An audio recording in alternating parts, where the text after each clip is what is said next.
ಮತ್ತು ಕುದುರೆ ಕತೆ. ಒಂದು ಕಾಡಲ್ಲಿ ಒಂದು ಒಂಟೆ ಇರ್ತಿತ್ತು. ಅದ್ರ ಫ್ರೆಂಡು ಕುದುರೆ ಇರ್ತಿತ್ತು. ಅವರು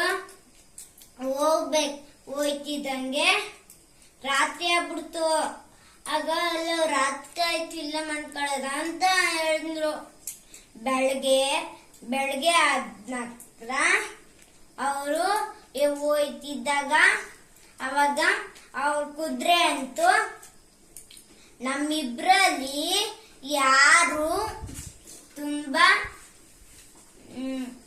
ಶಕ್ತಿಶಾಲಿ ನೋಡದ್ದ ಬಾ ಅಂತ ಕುದುರೆ ಹೇಳ್ತು. ಆಗ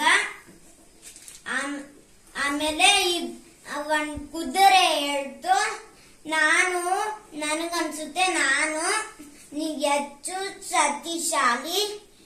ಇಲ್ಲ ಇಲ್ಲ ಇಲ್ಲ ಇಲ್ಲ ಒಂಟೆ ಅಂತು, ನಾನು ಶಕ್ತಿಶಾಲಿ ಅಂತ ಒಂಟೆ ಹೇಳ್ತು. ಮತ್ತೆ ಅಲ್ಲಿ ಆಣೆ ಹೋಯ್ತಿತ್ತು. ಅಲ್ಲಿ ಬಾ ಕುದುರೆ ಅಂತೂ ಬಾ ಆಣೆ ಹತ್ರ ಹೋಗ್ಬಿಟ್ಟು ಕೇಳದ ಯಾರು ಶಕ್ತಿಶಾಲಿ ಅಂತ ಹೋದ್ರು. ಹೋದ್ಮೇಲೆ ಕೇಳಿದ್ರು, ಆಣೆ ಅಣ್ಣ ನಮ್ಮಿಬ್ರಲ್ಲಿ ಯಾರು ಶಕ್ತಿಶಾಲಿ ಹೇಳು ಅಂತ ಕುದುರೆ ಹೇಳ್ತು. ಆಣೆ ಅಣ್ಣ, ನಿಮ್ಮಿಬ್ರಲ್ಲಿ ನನ್ಗನ್ಸುತ್ತೆ ನಾವು ರನ್ನಿಂಗ್ ರೇಸ್ ಆಗ್ಬೇಕು ಅಂತ ಹೇಳ್ತು.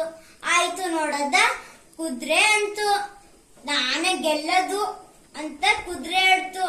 ಆಮೇಲೆ ರನ್ನಿಂಗ್ ರೇಸ್ ಇಲ್ಲಿ ನಿಂತಿದ್ರು, ಆಣೆಯನ್ನ ಅಲ್ಲಿ ನಿಂತಿದ್ರು. ಮತ್ತೆ ಅವಾಗ ರನ್ನಿಂಗ್ ರೇಸ್ ಶುರು ಆಯ್ತು. ಹಿಂಗ್ ಓಡ್ತಿದ್ರು ಬೇಗ. ಒಂಟೆ ಹಿಂದೆ ಉಳಿತು, ಆದ್ರೆ ಕುದುರೆ ಮುಂದಕೊಂಡೋಗಿದ್ನ. ಆಮೇಲೆ ಕುದುರೆ ರೇಸು ಗೆದ್ನ. ಆಮೇಲೆ ಕುದುರೆ